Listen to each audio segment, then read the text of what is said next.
Aleluia, graça e a paz, Senhor Jesus, amém, irmãos? Sejam bem-vindos, mais uma vez, Quero agradecer também quem está nos acompanhando aí da sua casa, amém?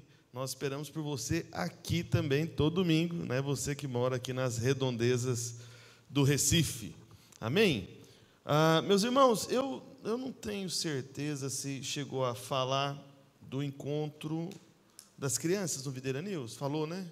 Então falou, que eu não percebi, mas então passou. Bem, e meus irmãos, apenas lembrando uma coisa, que a gente estabeleceu tem pouco tempo, e é por isso que é importante ficar repetindo, lembrando, relembrando, Então, nós temos agora uma fileira, para cada um dos grupos de redes, vamos assim dizer, de pastores e obreiros, Então, essa fileira, que está aqui à minha direita, onde está o pastor Thales aqui na ponta, é a fileira da rede dele.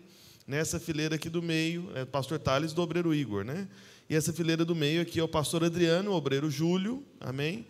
E essa outra fileira aqui é o pastor Rafael e o obreiro Marcos André. Por que o Marcos André está ali? Porque ele está no louvor hoje. Então, a gente tem procurado reservar esse espaço aqui no cantinho, aqui, para os irmãos do louvor, para ficar de olho, assim, ver se os irmãos estão aqui perto mesmo, se não foi fazer outra coisa, amém? Pastor, o senhor fica vigiando? Às vezes, só às vezes, amém? Quando é necessário, tá bom? E aí, aquela outra fileira lá no canto, lá atrás, ela acaba que fica mais reservada, para irmãos que estão nos visitando, ou que chegou depois, não quer incomodar e tal, Então, coisa do tipo assim, E às vezes mães com crianças também, que às vezes a mãe fica mais à vontade ali, Eu compreendo essas coisas. Faz parte, não se preocupe, amém? Então é sempre, eu sei que muita gente acha um incômodo muito grande, assim, grande demais, essa coisa do choro, de uma criança e tudo, mas faz parte, Isso aí é quem não é pai e quem não é mãe. Quem é pai e quem é mãe já desenvolveu paciência, Não, eu tenho paciência. Então, quando, quero até dizer para os irmãos aí que têm filhos pequenos, Então, quando a criança está chorando, tranquilo, faz parte, Eu fiquei muitos anos da minha vida com criança chorando no meu ouvido, dentro de casa, Então, o que tem, Criança é bênção, amém? Bem, deixa eu ver o que mais. Sim, só reforçando, reafirmando para os irmãos que domingo que vem é o culto da esperança, tá bom? E hoje nós estamos encerrando, o nosso tempo, de jejum, e no final nós vamos orar juntos, encerrando esse tempo do jejum, agradecendo ao Senhor por tudo aquilo que Ele tem feito, amém? Entre nós, porque o Senhor faz e tem feito e fará, amém? Então não tenha dúvida, não tenha dúvida. E lá, quer ver? Quero abrir um texto aqui antes de eu começar a palavra com os irmãos. Isso. Lá em Gálatas, capítulo 6, versos 7 e 8, só falando algo, se bem que, não, vou falar isso no final, falar agora não. Vamos para Levítico 14, amém? Deixa para o final, quando a gente for orar para entregar o jejum, que é uma palavra que o Senhor me deu nesses dias, eu meditando algumas coisas sobre esse jejum que nós fizemos, mas depois a gente volta para esse texto. Vamos lá, Levítico capítulo 14, verso 1, por favor. Nós vamos compartilhar. Inclusive, eu já mandei para os grupos, não sei se os irmãos aí viram. Os irmãos estão sempre atentos aí ao WhatsApp, Já mandei para os grupos a palavra da célula. Na verdade, eu mandei o arquivo da revista de Goiânia, que está lá a palavra da célula. É até bom você dar uma olhada lá no que está acontecendo, lá na Videira de Goiânia. A Videira de Goiânia hoje está na campanha do forro, Então o pastor Luiz está pedindo para cada família da igreja dar uma oferta de R$1.000. Eu falei, aleluia, foi glória. Eu falei, acho que eu tive uma ideia agora também, Não, mas nós estamos pedindo para cada célula, juntar todo mundo da célula para dar só R$200, 1/5 da oferta que o pastor Luiz está pedindo lá em Goiânia. Então penso que isso não é um grande desafio. Espero que você esteja contribuindo e participando, amém, dessa oferta da sua célula, para nos ajudar com as cadeiras, amém? Porque a gente já pagou uma parcela, daqui a pouco vence outra, Falta 9 ainda, tá bom? Então, a gente está na fase da gestação, 9 meses aqui para dar luz ao filho chamado Cadeira, né, da videira. Então, tem 9 meses aí diante de nós. Então, nós estamos pedindo para os irmãos, e eu tenho certeza que nós vamos pagar em nome de Jesus. Amém? Bem, Levítico capítulo 14, verso 1, está escrito: Disse o Senhor a Moisés: Esta será a lei do leproso no dia da sua purificação. Será levado ao sacerdote, este sairá fora do arraial e o examinará. Se a praga da lepra do leproso está curada, então o sacerdote ordenará que se tomem para aquele que se houver de purificar 2 aves vivas e limpas, e pau de cedro, e estofo carmesim, e isopo. Mandará também o sacerdote que se molhe uma ave num vaso de barro sobre águas correntes. Tomará a ave viva e o pau de cedro, né, a outra ave, e o estofo carmesim, e o isopo, e os molhará no sangue da ave que foi imolada sobre as águas correntes. E sobre aquele que há de purificar-se da lepra, aspergirá 7 vezes, então o declarará limpo. Aleluia. Somente até aqui, por um instante, vamos orar ao Senhor, pedir para que Ele possa falar conosco nesse tempo que nós temos vivido como igreja, em jejum. Eu quero compartilhar com você sobre a purificação e a unção do leproso. E você vai perceber como que isso está totalmente vinculado ao Evangelho da Graça. Amém? A obra consumada, aquilo que o Senhor Jesus já fez de uma vez por todas, por mim e por você. E isso não se refere apenas a perdão dos pecados, mas a poder de Deus, unção liberada sobre a sua vida, que você vai ver mais e mais se manifestar nesse tempo, em nome de Jesus. Amém? Por isso, feche seus olhos, você que está em casa também, avise para as pessoas aí da sua casa, que agora é o momento da palavra, que você tem que ter o seu foco voltado para esse instante, para receber da palavra do Senhor. Amém, irmãos? Vamos orar? Pai, no nome de Jesus, nós invocamos o Teu nome, Senhor, mais uma vez nesse lugar, como igreja, ó Deus, reunidos ao nome do Senhor, pedimos para que o Teu Santo Espírito venha trazer revelação, clareza de entendimento, ó Pai, que o Senhor venha nos dar palavra viva, palavra que procede de Ti, ó Deus, palavra que flui do Teu Espírito e que toca os nossos espíritos, ó Deus, para sermos edificados, ó Deus, consolados, para sermos fortalecidos, para sermos alimentados, para sermos preparados para tudo aquilo que o Senhor está para fazer manifestar em nossas vidas, em nossas famílias, ó Deus, em nossas células, em nossa igreja, em o nome de Jesus, e todos digam amém, amém, amém, amém.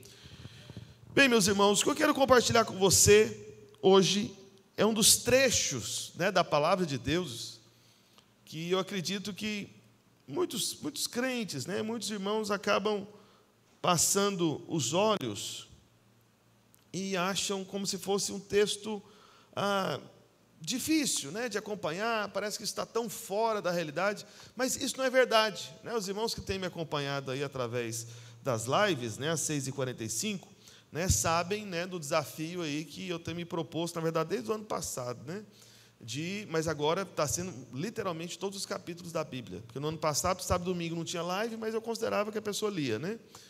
Mas que é justamente o quê? Nós encontrarmos o Evangelho, a graça, amém, do Senhor em cada capítulo da Bíblia. E o livro de Levítico, né, é um livro que fala muito em detalhes, né, dos sacrifícios que eram feitos no tempo da Antiga Aliança, no tempo da lei. Então, se tem um livro, né, do Antigo Testamento que é o mais legalista de todos, vamos assim dizer, é Levítico. Ele é o livro da lei, ele é o especial da lei, vamos assim dizer. Mas é impressionante que mesmo nesse livro, né, você consegue perceber o Evangelho e a graça do Senhor. Porque no final das contas, é tudo sobre o Senhor Jesus Cristo, é tudo sobre a obra dele. E tudo aquilo que é sobre ele e a obra dele, isso é em benefício a você. Por isso que é Evangelho da graça, é Evangelho do favor imerecido. É aquele que não merece nada recebendo tudo. Quem é esse? Eu e você. Amém? Então, veja, falando da lepra. A lepra, na verdade, na palavra de Deus, é um símbolo do pecado. Então, no Velho Testamento, nada podia ser mais terrível do que alguém ter lepra. Então, quando acontecia, né, porque no Velho Testamento, né, entre o povo de Deus, né, entre os judeus, aconteciam muitas doenças, como acontece hoje, né, muitas dificuldades, às vezes físicas e tal. Só que a mais grave, que todo mundo assim queria distância, né, e que, sabe, tinha pânico de poder contrair, né, a mais complicada situação de saúde, de doença, de enfermidade, sabe, de qualquer coisa dessa natureza, que eles rejeitavam. O ápice de tudo isso era a lepra. Então é tipo, não, posso ficar doente qualquer coisa, eu posso ter qualquer dificuldade, né, na minha saúde e tudo, mas lepra, meu Deus do céu, lepra não, lepra não, lepra não. Então, é importante você entenda essa questão da lepra. E essa pessoa, quando ela era identificada como um leproso, veja o que acontecia. Ela era expulsa da cidade onde ela estava, literalmente, expulsa. E ela era condenada a viver uma vida isolada, nos ermos, lugares afastados ali da cidade. Então, veja que coisa terrível, né? Então, a pessoa fica enferma, doente, uma enfermidade, né, que traz consequências muito ruins. E aí, ao invés dela ter o suporte da família, o apoio daqueles que o amam, na verdade, a orientação é o seguinte: toma distância. Está removida a cidade. Não chega perto das pessoas. Né? Inclusive, na lei, né, existia a previsão da possibilidade de um leproso, por alguma razão, ter que entrar numa cidade. Ele tinha que entrar numa cidade gritando: leproso, leproso, geralmente batendo na panela, algum instrumento assim. Pá, leproso, leproso, o povo já afastava. Então, veja que vida horrorosa a vida desses leprosos, justamente nesse tempo. Então, esse leproso, ele não podia voltar para a casa dele. Se ele era pai, ele não podia nunca mais fazer um carinho nos filhos.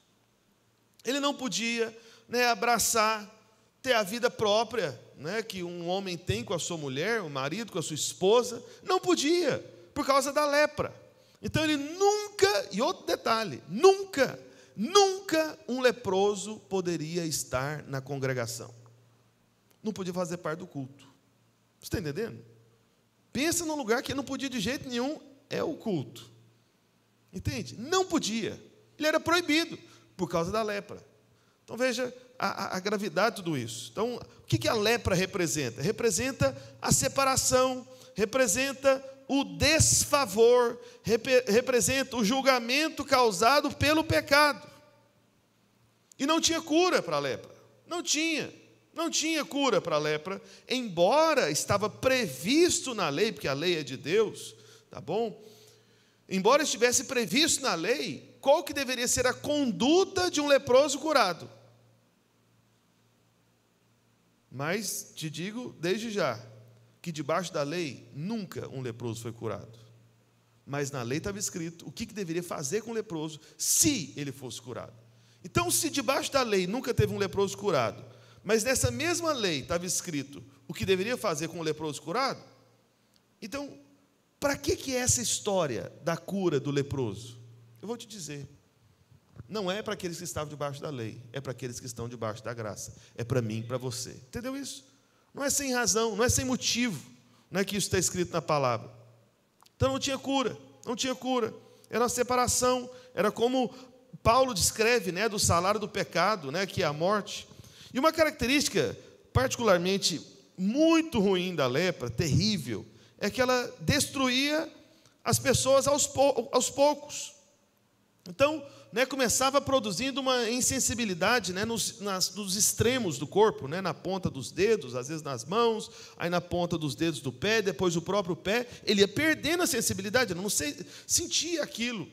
Então, é como se estivesse, de repente, com a mão perto do fogo ali, e qualquer outra pessoa saudável sentisse o calor do fogo, ou às vezes o fogo começando a querer queimar, mas o leproso, de repente, não estava sentindo nada. Então, era o tipo de situação que, às vezes, alguém tinha que interromper, falar: rapaz, tira a mão daí, vai queimar. Fala: nem senti. Fala: mas, rapaz, a chama do fogo estava na sua mão, você não sentiu nada. Aí era a hora do pânico, leproso, mais um leproso. E aí tinha que afastar, mandar para longe, e aí começa esse processo terrível na vida dessas pessoas. E naquela época, a lepra chegava até um ponto de a pessoa ficar completamente desfigurada. Então, até partes do seu corpo, né, se desfazerem. É a própria pele do leproso. Eu não sei se os irmãos têm assistido ou já assistiram, né, aquela série The Chosen, né? E é bom, é muito bom ver algumas cenas, alguns momentos da Bíblia, né, da maneira que tem sido encenado. Né, lembrando que, é importante abrir esse parênteses, que The Chosen não é The Bible, tá bom? Não é a Bíblia. Amém? Eu falo porque eu estou assistindo, eu decidi assistir, começar a assistir, junto com a minha esposa e minhas filhas durante o jejum. Né? Porque como ele está em jejum, e aí a vida hoje é a vida das telas, né? Tem que assistir alguma coisa, falando, não, então durante o jejum nós vamos assistir uma coisa da Bíblia. Ele não vai ficar assistindo outra coisa na televisão, não, vai ser isso. Vamos procurar focar nisso, em família junto. E é muito bom você ver esses momentos, né, para você ter uma ideia mais ilustrativa, né, visual, né, mas repetindo, né, The Chosen não é a Bíblia, não é The Bible, é The Chosen, não é The Bible, né? Se fosse a Bíblia, tinha que ser The Bible, né, que é a Bíblia em inglês.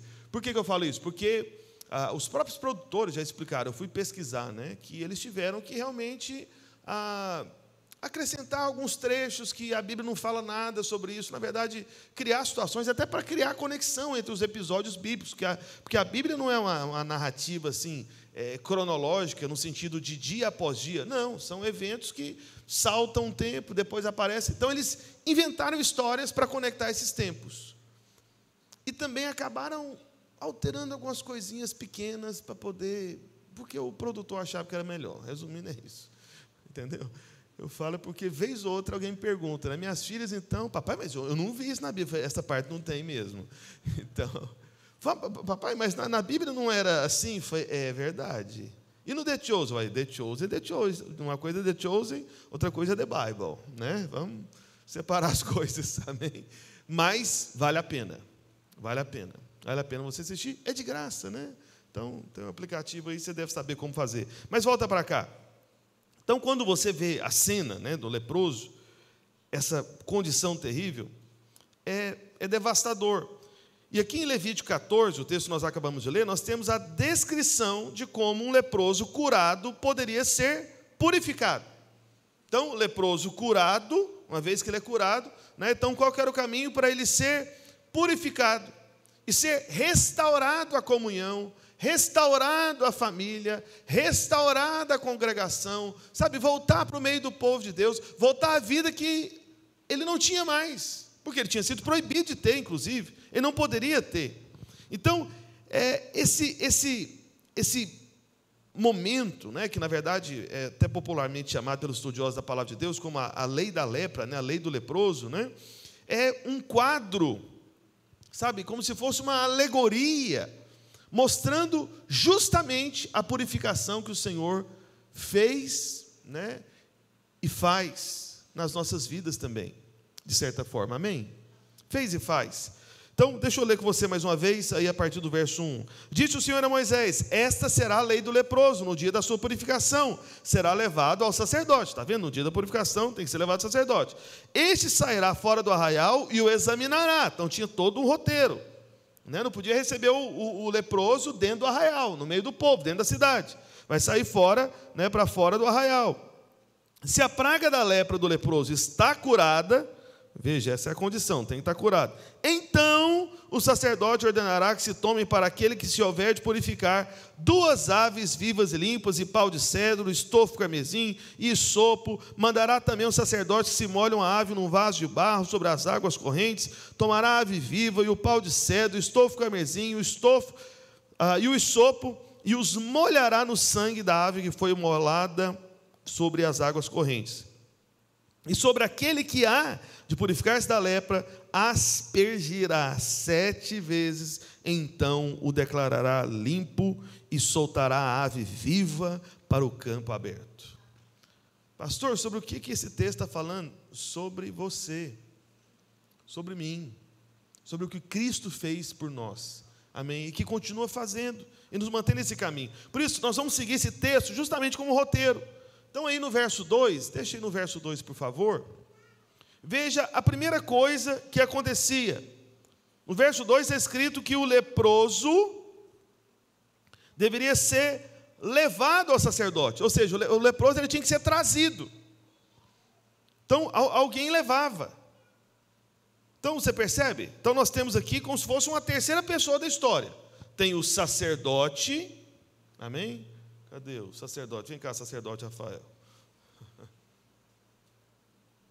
E tem um leproso. Acho que ninguém quer ser o leproso, né? Eu escolhi um pastor também, porque ele não tem escolha, né? Aí eu escolho ele. Pastor Thales, vem ser o leproso aqui.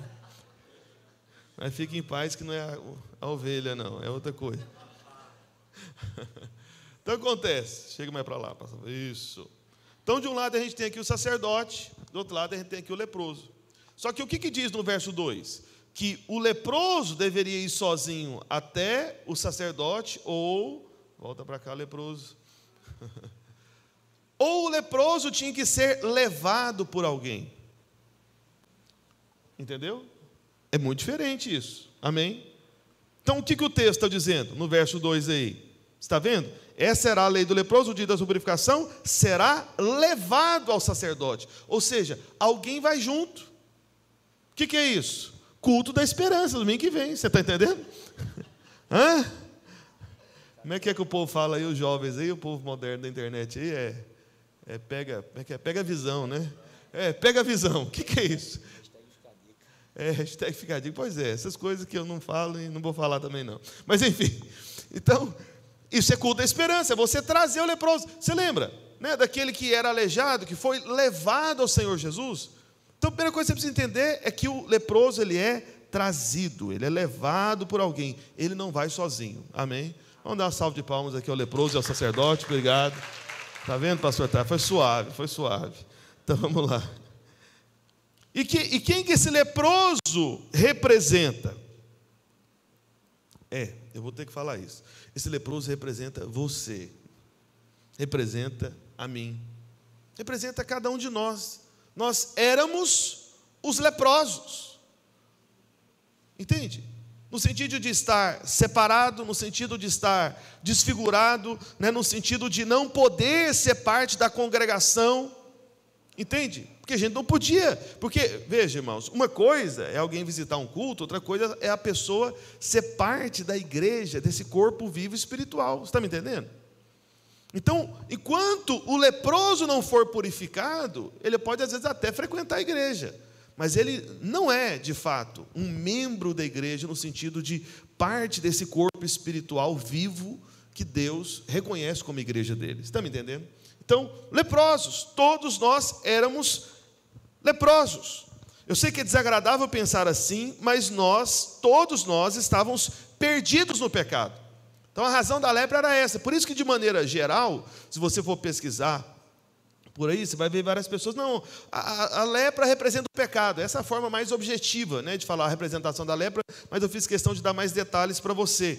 Então, como leprosos, né, nós éramos estranhos às alianças da promessa, nós não fazíamos parte. Eu acredito que na videira aqui em Recife, né, não tem nenhum judeu de fato, né, que vem de uma linhagem judaica, que passou pelas tradições judaicas e tudo. Então, nós éramos leprosos, né, no sentido de estarmos separados de todas as promessas, de todas as alianças que o Deus de Israel fez com Israel. Então, a gente estava excluído mesmo. Essa era a nossa posição, excluídos. Nós não tínhamos esperança, nós não tínhamos o Senhor como Deus, nós estávamos perdidos no mundo. Essa era a nossa condição, essa era a nossa vida. Nós nunca poderíamos achar o caminho, mas, ouça com atenção, teve um dia que você foi conduzido ao sacerdote que é Cristo Jesus. Um dia alguém conduziu você. Um dia alguém levou você. Aí você fica pensando, pastor, mas quem que é essa pessoa que leva o leproso ao sacerdote? Quem que é essa pessoa que me levou ao Senhor Jesus Cristo? Deixa eu te dar um princípio aqui para você entender algo na palavra de Deus. Todas as vezes que a Bíblia fala de alguém fazendo um trabalho importante, algum tipo de serviço na obra do Senhor ou vinculado ao povo de Deus, e a Bíblia não menciona o nome, Isso, na verdade, representa o Espírito Santo. Por quê? Porque o Espírito Santo, ele não chama atenção para si mesmo, para si próprio. O Espírito Santo, ele não se exalta. O Espírito Santo, ele chama atenção para Cristo. Ele nos conduz a Cristo. Não foi isso que o Senhor Jesus falou? Que o Espírito Santo queria convencer o homem da lepra, do pecado. Percebe? Então, é o Espírito Santo, é uma obra do Espírito Santo. Então, essa pessoa é o Espírito Santo. Você foi, trazido ao sacerdote. Você foi conduzido ao sacerdote. Você não foi leproso ao sacerdote por sua conta, por sua escolha, porque você quis, que de repente você falou, não, vou lá no sacerdote, vai que ele me ajuda e tudo. Não, não foi. Você não iria. Você não iria. Você tinha que ser levado por alguém. E essa pessoa que te levou foi o Espírito Santo. Embora eu não negue que o Espírito Santo, ele usa pessoas, que o Espírito Santo está dentro de pessoas. Então, se você é um crente cheio do Espírito Santo, uma coisa espontânea que vai acontecer é você trazer cada vez mais leprosos perante o sacerdote, que é Cristo Jesus. Entende? Esses são cheios do Espírito Santo.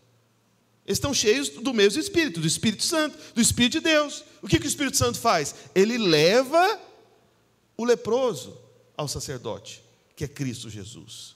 Amém? Então, o sacerdote é Cristo. O leproso é o que cada um de nós éramos, mas tem muitos leprosos espalhados por aí, amém, que precisam ser trazidos por alguém. Seja você esse instrumento do Espírito Santo, amém, para trazer a Cristo. Então, por isso, de eventos como esse, como eu falei agora há pouco, o culto da esperança, domingo que vem, você tem que ser trazido, essas pessoas têm que ser trazidas para cá. Então, um encontro com Deus. Na verdade, talvez eu podia até fazer uma pesquisa em algum momento para saber, né? Todo encontro fazer uma pergunta. Perguntar quantas pessoas que foram para o encontro sem ninguém convidar. Do nada, a pessoa descobriu sozinha, ninguém nunca falou nada para ela. E foi lá participar do encontro. Eu acho que não tem essa pessoa. Será que tem alguém? Fala, como é que você veio participar do encontro? Pesquisando. Sozinho, conheço ninguém de igreja, de videira, nem sabia direito o que é isso, mas eu falei, eu irei, eu mesmo me enviarei, eu me levarei ao encontro. Eu acho que não tem essa pessoa. Então, quem são as pessoas que vão para o encontro? São as pessoas que foram levadas ao sacerdote, são os leprosos que a gente está trazendo, amém? Então, traga os leprosos, seja esse instrumento do Espírito Santo. Só que aí, em segundo lugar, segundo ponto, vamos assim dizer, aí no verso 3, volta aí para o verso 3 agora, está escrito, este sairá fora do arraial e o examinará, amém? Ele vai sair fora do arraial e o examinará. Então, veja, o sacerdote, quando o leproso era trazido ao sacerdote, o sacerdote tinha que sair fora do arraial para examinar o leproso. Então, como que isso se aplica a Cristo? É o Senhor Jesus Cristo deixando a sua glória, para vir nessa terra, fora do arraial dele, fora do lugar que é próprio dele, porque o lugar próprio de Cristo é a glória, é ele exaltado, é ele glorificado. Aí ele veio para ser um homem comum aqui entre nós, para ser mais um de nós, para ter uma vida simples, para nascer numa família de judeus ali, cuja história também envolvia muitas características primitivas, simples demais. Veja a maneira, ele foi tirado da sua glória, para ser colocado nessas condições. O que é isso? É o sacerdote saindo do arraial, saindo da cidade, saindo do seu lugar que é próprio, para ir lá para fora, para um lugar distante, para um lugar que não é próprio para o sacerdote, mas para poder examinar o leproso. O Senhor Jesus deixou sua glória para poder vir a leprosos como eu e você. Então esse é o Evangelho. Em Mateus 8, é interessante, depois você pode observar, não vou abrir com você, mas o Senhor Jesus, ele literalmente saiu do acampamento dos judeus, e foi para fora do acampamento e encontrou o leproso. O Senhor Jesus, ele literalmente praticou isso. Ele fez literalmente isso. E é maravilhoso, né? Você vê em séries como essa, como eu disse, do The Chosen, né? Essas cenas, né? Então o Senhor, ele pagou a nossa dívida fora do arraial, aonde nós estávamos confinados, distante, longe. Não podíamos nos aproximar do povo de Deus, da congregação, não podíamos ser parte. Então, entenda, como lá em Mateus 8 mesmo, Se o Senhor Jesus, meus irmãos, não saísse para fora do arraial dos judeus ali onde ele estava, o leproso não seria encontrado, o leproso não seria achado, o leproso não seria curado, não haveria esperança para ele, porque, por si mesmo, o leproso nem pode entrar no arraial, nem pode ser parte do povo de Deus, não pode, simplesmente não pode. Só que aqui a Bíblia diz que fora do arraial, o sacerdote tinha que examinar o leproso, para ver se ele estava curado. Não é isso que diz aí no verso 3, relendo mais uma vez. Esse sairá fora do arraial e examinará se a praga da lepra do leproso está curada. Então é isso que ele fazia, né? Então levava para fora e ia examinar para ver se ele tinha sido curado. Só que o que acontece, que está implícito aqui no texto de Levítico, é o seguinte: o sacerdote na antiga aliança, ele tinha poder ou autoridade, função, né, de trabalho apenas para examinar, para identificar. Está leproso ou não está leproso? Ponto. Mas o nosso sumo sacerdote, que é Cristo Jesus, ele veio para não apenas examinar a lepra, mas ele veio para curar e remover toda a lepra das nossas vidas. O nosso sacerdote não é aquele que examina e apenas identifica, está doente. Ué, o que faz agora? Começa saindo daqui, você está doente, né? Isso é a lei, você está me entendendo? Está doente, começa indo embora, porque você está leproso, você tem que ir para outro lugar agora, se afastar de tudo e de todos. Mas como que é feito na graça? Está leproso? Está doente? Tem pecado? Tem cadeias? Tem obras malignas que separam você das pessoas que te amam, da própria obra do Senhor? Vem para cá, eu vou limpar você, eu vou curar você, eu vou livrar você dessa condição. Esse é o nosso sumo sacerdote. Por isso que a nova aliança, como disse Paulo na carta aos Hebreus, fala de coisas superiores, são superiores promessas. E é esse o lugar que nós estamos. Então, veja que coisa impressionante, meus irmãos. Olha, essa lei da lepra, isso durou cerca de 1.500 anos, que foi o tempo que durou o período da lei. 1.500 anos. Durante 1.500 anos, leprosos eram apenas examinados e excluídos e não havia cura. Não havia cura. Então, o sacerdote, sabe, ele apenas identificava, mas nunca veio durante 1.500 anos, nunca, na história de Israel, nunca veio um leproso para poder dizer, estou curado, e participar de todo esse processo da lei do leproso em Levítico. Nunca aconteceu. Em todo o Velho Testamento só tem uma menção de cura de um leproso, só uma.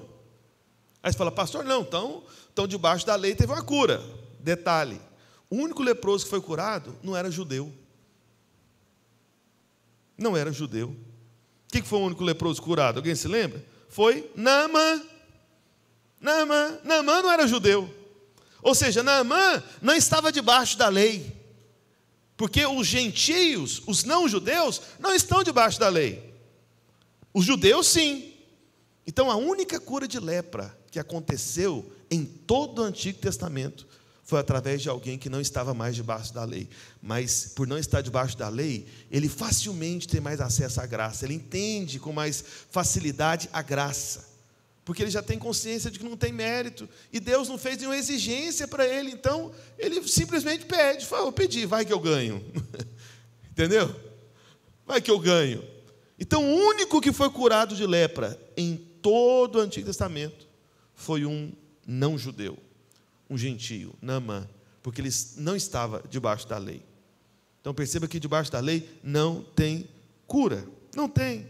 Né? Às vezes alguém pode se lembrar do caso de Miriam, né, lá em Números 12, depois você pode conferir. Foi um caso diferente, porque Miriam não era leprosa. Ela recebeu lepra por um instante, com um tipo de juízo da parte de Deus, né, por causa do comportamento dela em relação ao irmão dela, mais novo, inclusive, que era Moisés, mas que Deus tinha estabelecido como autoridade. Né, uma situação difícil mesmo. Né? Então, ela não era leprosa. Ela teve lepra no período do juízo que Deus estabeleceu sobre a vida dela, e eles estavam debaixo da lei. Né?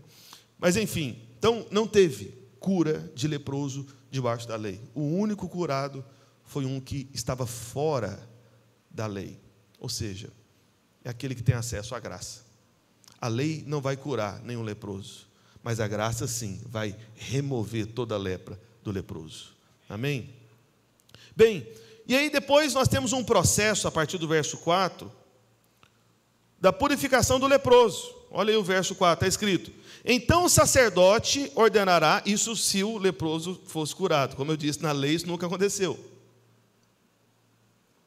1500 anos isso sem acontecer. Aí vem o Senhor Jesus, o nosso sumo sacerdote, amém, mediador de superiores promessas, superior aliança, e lá em Mateus 8, ele vai e manda um leproso fazer como está escrito na lei. Pela primeira vez na história de alguém debaixo da lei, recebe a cura. Mas recebe a cura porque teve acesso ao mediador da graça. Amém? Vamos lá, verso 4. Então o sacerdote ordenará que se tomem, para aquele que se houver de purificar, né, porque ele foi curado, agora tinha que ser purificado, para que se tomem daquele que se houver de purificar 2 aves limpas, aves vivas e limpas, né? E pau de cedro, e estofo carmesim e isopo. Pastor, o que significa tudo isso? Vamos lá. Primeira parte, as 2 aves limpas, né, ou puras, né, porque a ideia aqui é justamente de pureza, né, seria mais fácil você entender como pureza. Então essas 2 aves são tipos de Cristo, são tipos do Senhor Jesus Cristo. Como assim, pastor? Vou te explicar. Elas apontam tanto para a morte quanto para a ressurreição do Senhor. E essas aves, elas apontam para o Senhor, porque o Senhor, ele veio do céu. Esse é o ambiente das aves, é o céu. Esse é o lugar das aves, é o céu. Então, o nosso Senhor é aquele cujo ambiente é o céu. Amém? Então, essas aves, elas apontam para Cristo. Só que aí, a Bíblia diz que havia uma ave que era sacrificada. Entende? Uma seria mantida viva e a outra seria sacrificada. É o que está escrito aqui em Levítico. Amém? Então, aquela ave que era sacrificada, ela aponta para quê? Para o Senhor Jesus morto na cruz do Calvário. Essa é a ave sacrificada. Aquele que veio do céu se tornou o sacrifício pela nossa lepra, pelos nossos pecados. Amém? Ele morreu. Ele morreu. Agora, pastor, e a outra ave? Essa outra ave, que no final era molhada com esse sangue que estava misturado com a água, né? Que a sacrificada era debaixo da água ali também. Essa segunda ave, que continuava viva, ela era molhada com o sangue. E o que significa isso? O que é essa ave, né, viva, molhada com sangue? É o Senhor Jesus Cristo ressuscitando em vitória contra toda a lepra, retirando de nós cada um dos nossos pecados. Ele é aquele que morreu como a ave que era sacrificada, mas é aquele que ressuscitou como a ave que foi mantida viva, mas agora salpicada pelo sangue, com a marca do sangue. Percebe a beleza, né, justamente do Evangelho em lugares assim, parece que tão improváveis, como no livro de Levítico. Amém? Então, essa é a maneira como o nosso pecado é purificado.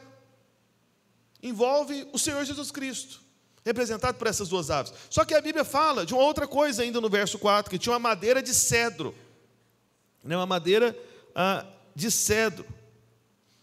Pau de cedro, né? E o que isso aponta? Isso eu acredito que está evidente para você, né? Então a madeira aponta para a cruz. A cruz. Então as 2 aves apontam para o Senhor Jesus, mas a madeira de cedro, né, esse pau de cedro, remete a Cristo na cruz, sendo crucificado pela nossa lepra, pelos nossos pecados. E tinha que ser na cruz, né, num pau, numa madeira. Por quê? Porque estava escrito na lei que maldito é aquele que for pendurado no madeiro. E seu Senhor Jesus se tornando maldito no lugar de todo leproso.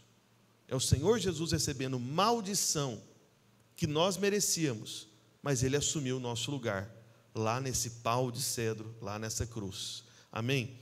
Então, somente a obra consumada da cruz que pode redimir os pecados e maldições. Mas aí tem um terceiro elemento aí, né? Então, no verso 4, depois fala de um estofo carmesim. Estofo carmesim. O que é esse estofo carmesim? Esse era um pano vermelho. O carmesim é vermelho. Era um pano vermelho. Então, o que significa esse pedaço de pano vermelho? Esse pedaço de pano vermelho era um símbolo justamente do quê? Do sangue do Senhor Jesus Cristo. Amém? Então, tinha que ser um pedaço de pano vermelho. Isso aponta para o sangue de Jesus. Só que, no Velho Testamento, na Velha Aliança, o sangue de animais, ele apenas cobria. Ele era apenas como se fosse uma coberta sobre os pecados. Entendeu? Na Antiga Aliança. Era assim que acontecia. Por isso que era um pano, que vinha por sobre aquela ave. Mas, na Nova Aliança da Graça, o sangue não apenas cobre, o sangue remove. Por isso que você hoje não tem mais condenação sobre a sua vida. Você foi perdoado de todos os seus pecados. Amém? Então o sangue remove. Na Antiga Aliança o sangue cobre, mas na Nova Aliança o sangue remove. Então o sangue de Jesus, ele tira os pecados. É como João disse, anunciando o Senhor Jesus Cristo, eis o Cordeiro de Deus que tira os pecados do mundo. Ele não cobre, ele tira, amém? Ele remove, por isso que você é perdoado completamente. Mas existe um quarto elemento que é citado aí no verso 4, o quarto elemento, o último aí do verso 4, é hisopo. O que era o hisopo? Hisopo era usado no Antigo Testamento, especialmente para aspergir tanto sangue quanto água.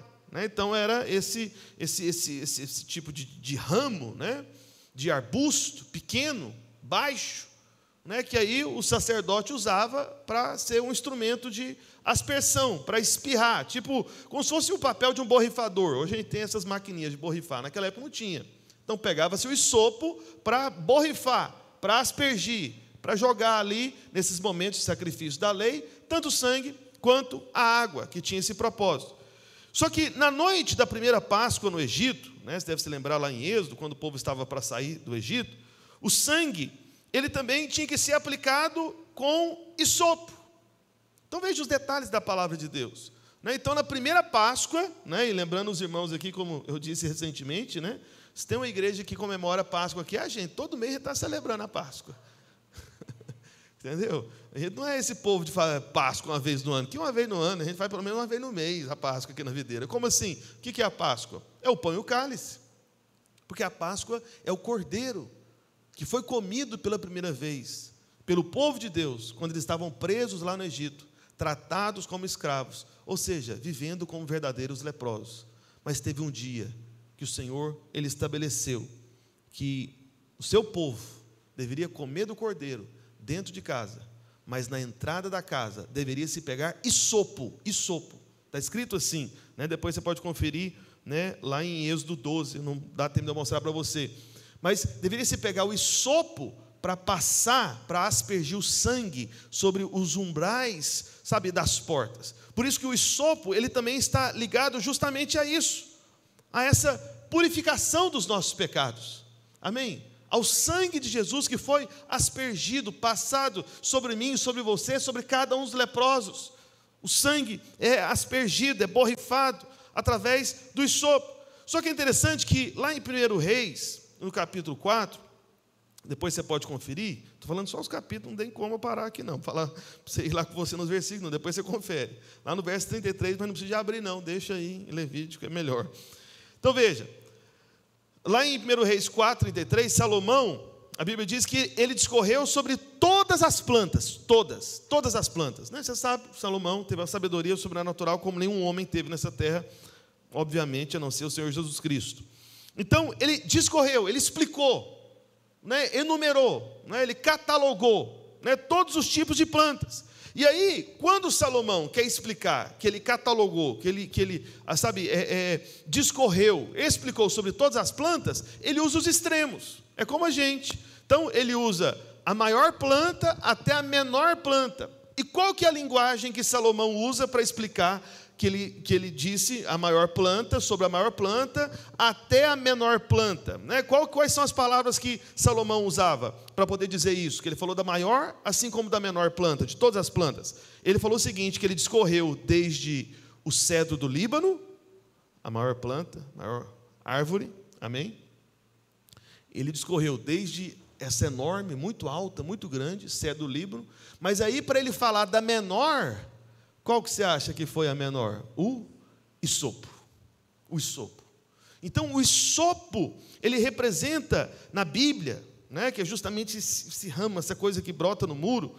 Né? Então, o hisopo, ele representa o que é pequeno, o que é menor. E tudo isso para quê? Isso, na verdade, é o Senhor Jesus Cristo apontando para nós o que Ele disse, que se nós tivéssemos uma fé somente do tamanho de um grão de mostarda, ou seja, uma fé, se comparada a uma planta, como se fosse de um hisopo, uma planta muito pequena, grandes milagres poderiam acontecer nas nossas vidas. Então o Senhor é aquele que purifica o leproso, Ele usa o hisopo para isso. Ele usa o hisopo para o propósito de você entender que não tem nada a ver com a sua grandeza. Na verdade, é apesar da nossa pequenez. Então, mesmo com o hisopo, né, podemos ter grandes coisas. Mesmo com um grão de mostarda, nós podemos mover montanhas. Então, o hisopo, ele tipifica também a fé. Porque Deus não exige que a nossa fé seja como o cedro de Líbano. Não. O Senhor não quer essa fezona sua. Ele não precisa. É desnecessário para Ele. O que o Senhor espera é apenas a fé, sabe, do arbusto baixinho, dessa coisa, do hisopo ali, sabe, dessa coisa que cresce no meio dos muros ali também, dessa coisa pequena. É só isso que o Senhor espera, é só isso que o Senhor quer. Né? Então, nesse tempo de jejum e oração, nós oramos por tantas coisas, e talvez, né, no meio desse momento de batalha espiritual, orando e jejuando, né, às vezes o inimigo vinha para condenar você. Ah, não sei, será que eu estou com a fé suficiente para isso? Eu acho que eu não estou crendo direito, e coisa do tipo. Não, o Senhor não é aquele que faz isso, o Senhor é aquele que usa a fé do tamanho de um hisopo. Ele usa a pequena fé. Ele não exige, sabe, coisas grandiosas, como a fé do tamanho de um cedro de Líbano.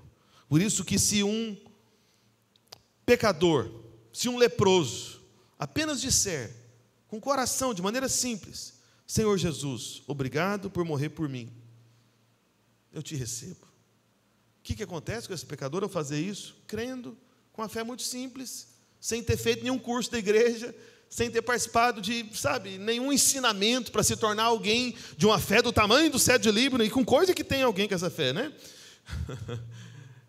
Esse pecador simples, esse leproso simples, com essa pequena fé, seja do tamanho do grão de mostarda, ou como na medida de hisopo, ele vai ser salvo e vai ser curado de toda a lepra, de todo o pecado. Amém? Então é isso que o Senhor quer dizer através do hisopo, porque é por meio dessa fé simples, não se esqueça disso, amém? Vou repetir, por meio dessa fé simples, que o sangue é aplicado sobre a sua vida. Amém, meus irmãos? Uma fé simples. Não deixa o diabo complicar as coisas. Veja, o evangelho é simples. É tão simples que o Senhor Jesus estabeleceu isso, como símbolo, como memorial, um pão e um cálice. Entende? Ah, pastor, mas o evangelho também é profundo, né? E a gente pode, né, entender tantas dimensões, tantas camadas dessa verdade. Sim, mas só que a apresentação dele é simples. Quem tem um coração simples vai entender, vai discernir. Amém? Assim como o hisopo. Bem, em quinto lugar, aí no verso 5, inclusive, queria já chamar alguém para o teclado aqui, porque preciso terminar. Em quinto lugar, no verso 5, a Bíblia fala de uma vasilha de barro. Olha só aí no verso 5. Mandará também o sacerdote que se molhe uma ave num vaso de barro, sobre águas correntes. Vaso de barro. Bem, então a ave, a primeira ave, eram duas, né, lembra disso? A ave era morta no vaso de barro. E todos os outros itens, né, que foram mencionados, que a gente falou aqui, né, o hisopo, né, o pano, a ave viva, todas as outras coisas eram mergulhadas no sangue que ficava retido ali, detido ali no interior dessa vasilha de barro. Porque uma ave era sacrificada, só que ela tinha que ser sacrificada com vaso de barro embaixo e também com águas caindo sobre ela. De tal maneira que o sangue da ave sacrificada ia ser reservado dentro do vaso de barro. E esse sangue misturado com água dentro do vaso de barro era o lugar onde todas as outras coisas seriam mergulhadas. Amém? Esse era o procedimento. E em 2 Coríntios, lá no capítulo 4, depois você pode conferir, Paulo diz que o nosso corpo é como um vaso de barro. Amém? Nós somos como um vaso de barro. Ele usa essa ilustração. Mas pastor, então esse vaso de barro representa a gente? Não. Não você. Não é sobre você, é sobre o Senhor. Amém? Então esse vaso de barro aponta para o fato de que Cristo se fez homem, se fez gente. Ele morreu no corpo dele e deu a vida da sua carne, do seu corpo pelo mundo. Então esse vaso de barro, onde tudo é purificado, onde tudo é colocado para ser curado, onde tudo é colocado para ser restaurado, esse vaso de barro é Cristo. Porque é Ele que carrega, sabe, o sacrifício, que dentro do vaso de barro tinha, sabe, o fruto do sacrifício, o sangue e a água do animal sacrificado. Então é Cristo que faz isso por mim e por você. É Cristo. Então, o corpo de Cristo foi criado num ato sobrenatural de Deus, no útero da Virgem. Deus não usou o óvulo de Maria. Entende? Não teve nenhuma conexão, de fato, realmente, com Maria. Deus colocou um óvulo fecundado dentro do útero dela. Foi assim que isso aconteceu. Não envolveu Maria. Não envolveu Maria. Então, foi sobrenatural. Só que o corpo do Senhor, apesar de ser criado de forma sobrenatural nessa terra, uma maneira incomum, fora do natural, mas apesar disso, ele tinha a natureza do nosso próprio corpo, com a diferença de que o corpo dele era sem pecado e sem enfermidade. Amém? Para poder receber de maneira perfeita todo o sacrifício. E aí a Bíblia diz aí, olhando para os versos 5 e 6, volta aí o 5, eu já li com você, deixa eu ler só o verso 6. Aliás, tem que ler o 5 de novo, vamos lá. Mandará também o sacerdote se molhe uma ave num vaso de barro, sobre o que está escrito aí no final? Águas correntes. Né? Aí depois diz verso 6, tomará a ave viva, o pau de cedro, estofo carmesim, o hisopo, e os molhará no sangue da ave, né? Lá dentro do vaso de barro, que foi imolada sobre o que? As águas correntes. Então, o que significa essa água corrente? Então, toda essa cerimônia, ela tinha que acontecer como se fosse num riacho de águas correntes, para a purificação do leproso. Esse é o propósito. Então essas águas correntes são as águas vivas que apontam para o Espírito Santo. Amém? O Espírito Santo é esse fluir das águas. É o Espírito Santo. É o Espírito Santo. Só que lá em Hebreus capítulo 9, depois você pode conferir, no verso 14, não precisa de abrir, a Bíblia diz que Cristo se ofereceu a Deus pelo Espírito eterno. Depois você confere, pelo Espírito eterno. Então não foi qualquer Espírito, é o Espírito eterno. Se o Espírito é as águas, e Cristo se ofereceu a Deus pelo Espírito eterno, veja, então por um lado nós temos a água como símbolo do Espírito Santo. É um símbolo mais evidente, né, do Espírito Santo em toda a Bíblia, desde o Antigo Testamento e o Novo Testamento. Mas tudo isso é para você entender que a oferta de Cristo foi pelo Espírito eterno. E se foi pelo Espírito eterno, que é o Espírito Santo, é uma oferta que vale para sempre. Essas são as águas correntes, são as águas vivas que fluem para sempre do trono de Deus. São as águas do Espírito eterno. São as águas que permanecem limpando, purificando você. Amém? E por último, no verso 7, a Bíblia diz que foram 7 vezes. Então o sacerdote, ele aspergiu sangue sobre o leproso, que foi purificado 7 vezes. Ele fazia isso 7 vezes, está escrito aí no verso 7. E sobre aquele que há de purificar-se a lepra, aspergirá 7 vezes, então declarará limpo e soltará a ave viva para o campo aberto. 7 vezes. Então o sacerdote aspergia 7 vezes, purificava 7 vezes. Então 7, você sabe, representa a completude, a perfeição de Deus, né, na vida do homem. Então foi uma purificação total do Filho de Deus que foi salvo. Meu irmão, você foi purificado totalmente dos seus pecados, porque o sangue foi aspergido sobre o leproso 7 vezes. Totalmente. Por isso você não precisa de ficar refém de culpa, de condenação a respeito de qualquer pecado. Não precisa. Porque você já foi aspergido 7 vezes. 7 vezes pelo sangue do Senhor Jesus. Ah, pastor, quando eu tomo a ceia, eu não estou sendo aspergido de novo? Não, você está lembrando que já foi. É a memória, é o memorial, para você não esquecer. Porque o trabalho do diabo é te fazer esquecer. Fala, não, esse pecado ele resolveu não. Isso aí não, isso é mais complicado. Esse aí é um processo, né? Crente gosta dessa palavra processo, né? Eu já percebi. E confia em mim, essa palavra processo traz mais problema do que solução, né? Fecha parênteses. Porque tudo é um processo, não é um processo. Meu Deus do céu, parece todo irmão confuso, com dificuldade com conversa.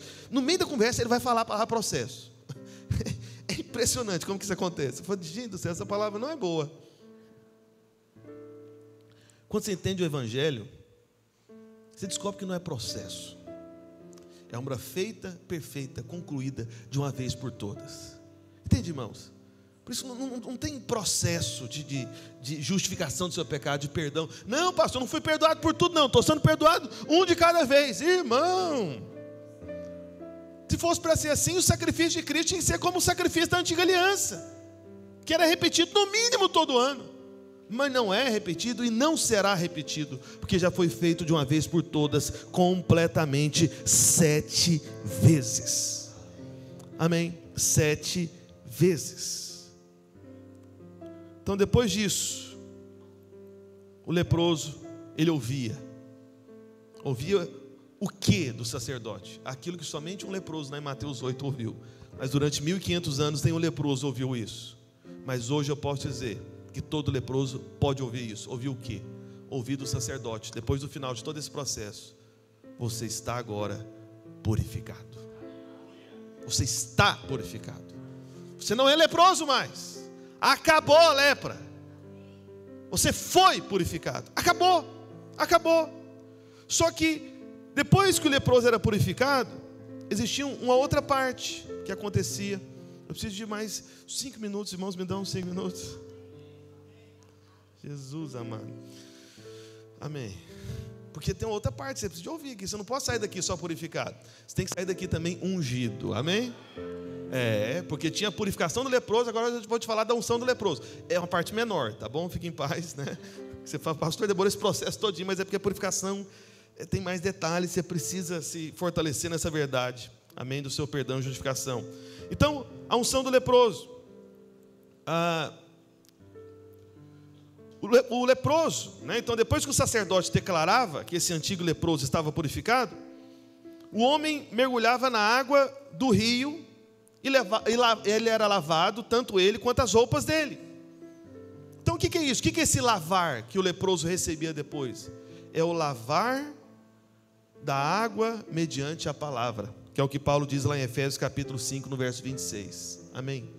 Então, uma vez que o leproso era purificado, o que ele precisava ser feito com ele agora? Ele tinha que ser lavado nas águas. E as águas também representam a palavra de Deus, que é o que Paulo falou em Efésios 5. Então, uma vez perdoados, a gente precisa ser cheio de quê? Sermos cheios da palavra de Cristo, da palavra do Evangelho. Não é de toda a palavra. Ah, pastor, mas toda a Bíblia não é palavra de Deus? Sim, toda a Bíblia é palavra de Deus e você pode encontrar Cristo. Mas tem trechos da Bíblia que não são mais para você, porque você está na graça, na nova aliança. Então o que se aplica a você hoje é a palavra de perdão. Não há condenação ou juízo, entende? Você está debaixo da graça, do favor do Senhor, da bondade do Senhor, porque Cristo concluiu em si mesmo lá na cruz toda a maldição e toda a culpa e condenação dos nossos pecados. Amém? Essa aqui é a verdade. Só que aí também a Bíblia diz que tinha que ser removido do corpo do leproso os pelos do pecado, os pelos do corpo dele, na verdade, do corpo do leproso, que representa o pecado, né? Então o que isso significa? É despir-se do velho homem, conforme Paulo diz lá em Efésios capítulo 4. Então, uma vez que o leproso fosse purificado, tinha que se rapar, tirar todos os pelos do corpo dele, como se fosse um tipo de limpeza. Então é despir-se do velho homem. Então agora ele é restaurado, porque agora é um novo homem, curado, purificado. Só que aí depois, no verso 14, coloca aí no verso 14, eu estou terminando, verso 14, agora tem um processo relacionado ao sangue e relacionado à unção. Então, no 8º dia, após a declaração de purificação, o israelita deveria se apresentar diante do sacerdote de novo, novamente, porque o número 8 na Bíblia é recomeço. Por isso que o domingo, né, que nós nos reunimos, ele na verdade representa o número 8, porque ontem, sábado, foi o dia 7º. Então, depois do 7º, é o 8, porque o 8 é o recomeço. Então, esse antigo leproso, que tinha sido curado, purificado, no 8º dia, ele era apresentado. Né? Assim como, né, a criança, né, o menino, ao 8º dia, amém, ele era circuncidado. Amém? Por isso que o Senhor Jesus apareceu aos domingos para os discípulos. Entre João 20 e 21, ele apareceu 3 vezes, sempre no 8º dia, que é também o primeiro dia, porque ele é o primeiro. Amém? Então, domingo é tanto o 8º quanto o primeiro. Então, veja. Então, no 8º dia ele aparecia. Ele já tinha sido declarado purificado, já não era considerado um leproso, mas agora ele precisava de uma outra bênção. O que ele precisava? Da unção do óleo. Da unção do óleo. Olha o que está escrito no verso 14. O sacerdote tomará da oferta pela culpa e o porá sobre a ponta da orelha direita daquele que tem de purificar-se, e sobre o polegar de sua mão direita, e sobre o polegar de seu pé direito. Então, tudo lá direito. Era onde colocado ali o sangue. Amém? Mas a pergunta é, por que o sangue era colocado no lado direito do homem? Porque o lado direito na Bíblia representa o favor de Deus. Então, por exemplo, né, as ovelhas, né, lá em Mateus 25, estão à direita, os bodes do outro lado. Né? Lá em Marcos 16 está escrito que Jesus está sentado à direita de Deus, ou seja, o favor está lá à direita de Deus. A Bíblia também diz lá em Apocalipse 1 que Jesus colocou a mão direita sobre o ombro de João. Entende isso? E depois ainda lá em João 21, você pode conferir, os discípulos pescadores foram orientados a lançar a rede do lado direito do barco. Percebe como é que essa questão, né, da direita está vinculada ao favor de Deus? Então o sangue era colocado na ponta da orelha direita, simbolizando que agora nós podemos ouvir a voz do Senhor. Entende? Por que é importante a gente ouvir o Senhor? Porque você segue o que você ouve. Você está me entendendo? Então você tem que dar ouvidos ao quê? A condenação do diabo ou ao sangue que foi colocado sobre a sua orelha? Você tem que dar ouvidos ao sangue. Ao sangue. O diabo vai falar com você sempre coisas contrárias ao sangue. Entende? Mas o sangue foi colocado na sua orelha direita. É o favor, te lembrando qual que é a sua direção, qual que é o caminho que você segue. Amém? E o sangue, ele era colocado no polegar da mão direita também do ex-leproso, simbolizando que o sangue de Jesus santifica as obras daqueles que foram agora restaurados da congregação. O polegar direito, né, as mãos que representam as obras. E o sangue também era colocado no polegar do pé direito, para indicar o quê? Que agora a nossa caminhada com o Pai está liberada. O Senhor é aquele que tem o poder de endireitar os nossos passos. Você até podia ser, quando era leproso, um pau que nasceu todo troncho, todo torto, mas até o dia que você encontrou o carpinteiro de Nazaré que endireitou você. Amém? Essa é a verdade do Evangelho. Só que no verso 17, agora vem a unção de fato. Verso 17 está escrito: do restante do azeite que está na mão. Os servos já podem trazer os elementos da ceia aqui, né? Falando nisso. Aqui para frente. Levítico 14, 17 está escrito: o restante do azeite que está na mão, o sacerdote porá sobre a ponta da orelha direita daquele que tem de purificar-se, sobre o polegar da sua mão direita e sobre o polegar do seu pé direito, em cima do que, irmãos? Vamos ler junto ali? Em cima, a partir do em cima ali. Vamos lá, 1, 2, 3 e... em cima do sangue da oferta pela culpa. Então, onde que o óleo, o azeite, a unção era colocada? Em cima do sangue. O que significa isso? Veja, o óleo, você sabe, representa a unção. Só que o óleo agora ele vem sobre o sangue.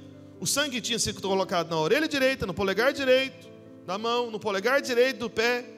Então o que significa, pastor? Olha para cá, presta atenção, estou terminando mesmo, sei que passei do horário.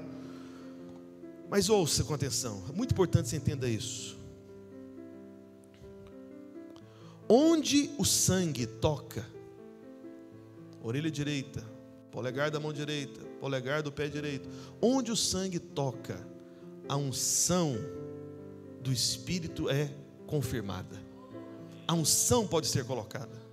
Mas esse é o processo. Primeiro se coloca o sangue e depois, por sobre o sangue, coloca-se o óleo da unção. Você está entendendo? Por isso que a unção da vida de Deus, do poder de Deus, só é multiplicada na sua vida, só é manifestada, sabe, de maneira extraordinária, sabe, fazendo coisas que pareciam impossíveis, quando o sangue foi aplicado antes. Quando você está dando ouvidos ao sangue, quando você está fazendo obras confiado no sangue, quando você está caminhando o caminho daqueles que já estão debaixo do sangue, aí o óleo vem e confirma todas essas coisas, e manifesta o poder do Espírito Santo de Deus. Por isso, o Espírito Santo, ele opera, não somente porque alguém prega sobre o Espírito Santo, não. Você quer ter muito do Espírito Santo? Eu vou te dizer, fale sobre o sangue, medite sobre o sangue, lembre-se do sangue, proclame o sangue que te lava e que tirou você da sua própria lepra. E aí você vai ter o óleo, aí você vai ter o Espírito Santo para confirmar a unção. Por isso que a igreja que prega o Evangelho da Graça, a obra consumada do Calvário, sempre terá manifestação do poder do Espírito para atestar a mensagem. Sabe, irmãos, nesse jejum eu tenho orado sobre muitas coisas, orei sobre muitas coisas. E eu quero até voltar a fazer algo que a gente já fez em alguma época, até nos cultos mesmo. Eu vou ter que administrar melhor meu tempo para eu conseguir fazer isso. Mas eu vou conseguir, você vai ver. Que envolve algo relacionado ao poder de Deus.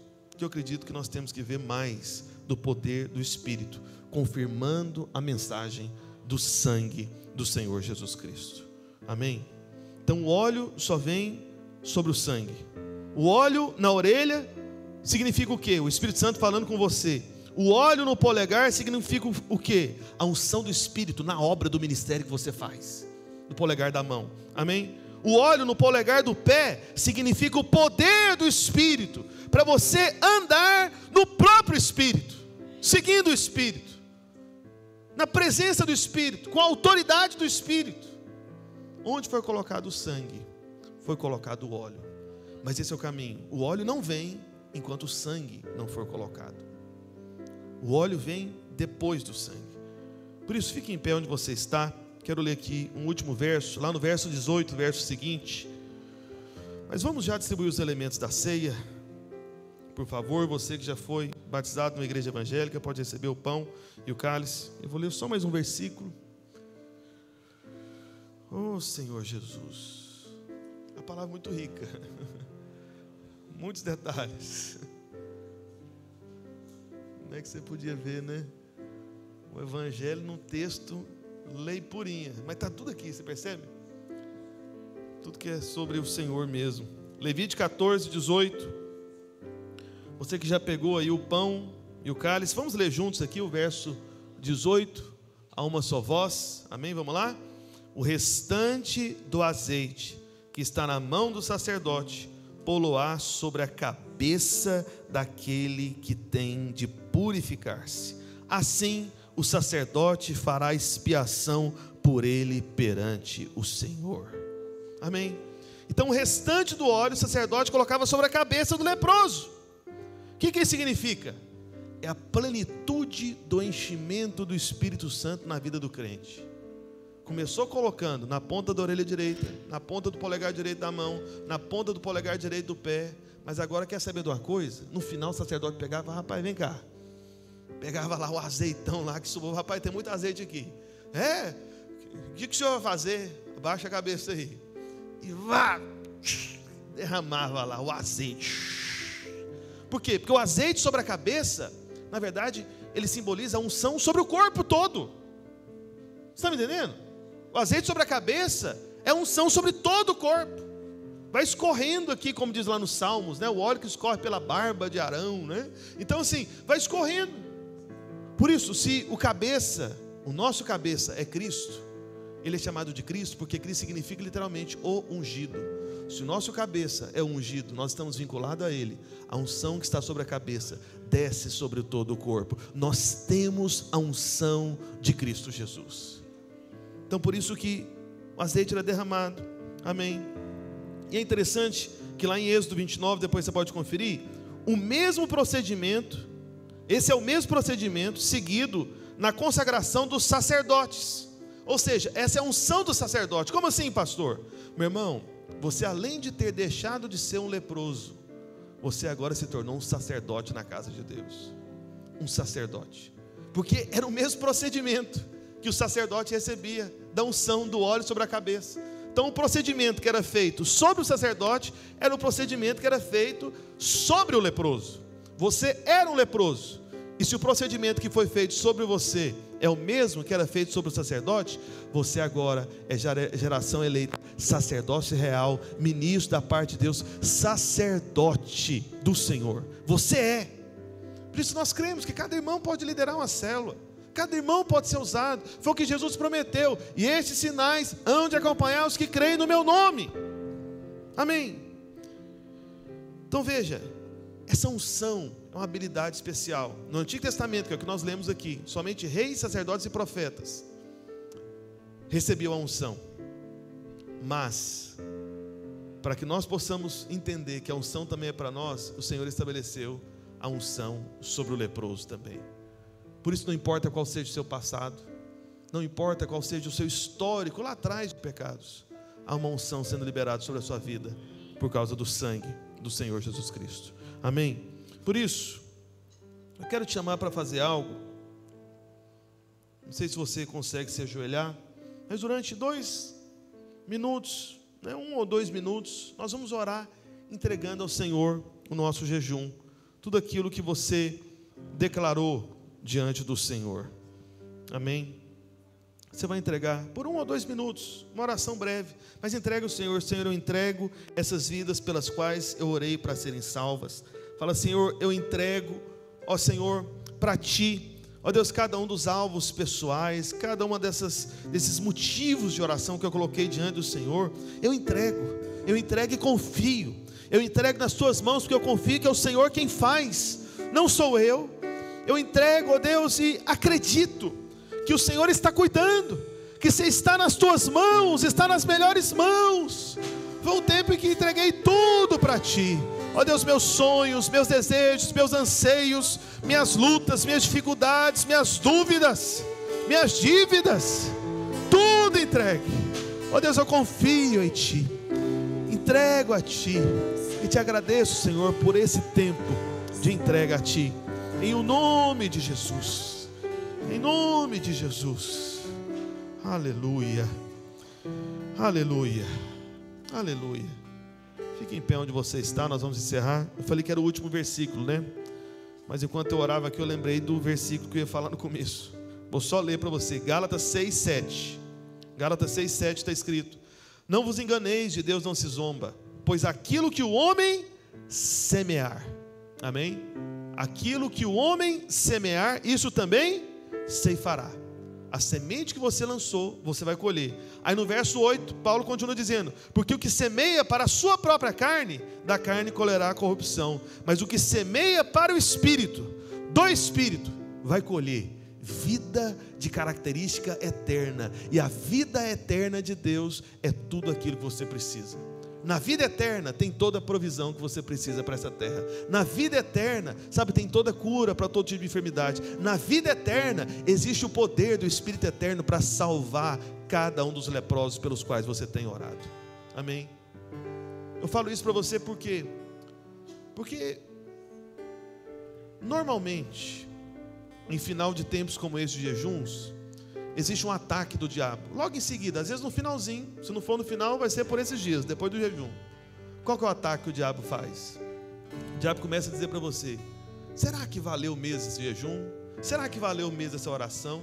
Será que você vai colher alguma coisa mesmo dessa história? Olha aí, parece que não aconteceu tanta coisa na sua vida. Mas meu irmão, é promessa da palavra do Senhor. Se você semeou pelo Espírito, em oração, em jejum, diante do Senhor, você vai colher. Nenhuma oração que você fez é em vão. Amém? Porque muito pode, por sua eficácia, a súplica do justo, daquele que deixou de ser leproso e se tornou purificado pelo sangue de Jesus. Amém? Por isso, uma semeadora, prepare-se que a colheita virá. Por isso, o diabo vier para acusar você, não aceite. Fala, não, eu semeei no Espírito, eu vou colher da parte do Senhor. Eu já estou vendo a colheita, eu já posso sentir a colheita, eu já posso tocar essa colheita, em nome de Jesus. Amém? Erga o pão para o alto, diga assim: este pão é o corpo de Cristo, que foi moído por mim, que sofreu por mim, pela minha lepra, pelos meus pecados. Por isso, ao tomar este pão, eu estou declarando que a verdade da graça, da obra consumada, do corpo de Cristo, recebendo maldição, enfermidade, juízo no meu lugar, essa mensagem é verdadeira comida, que me supre, que me alimenta.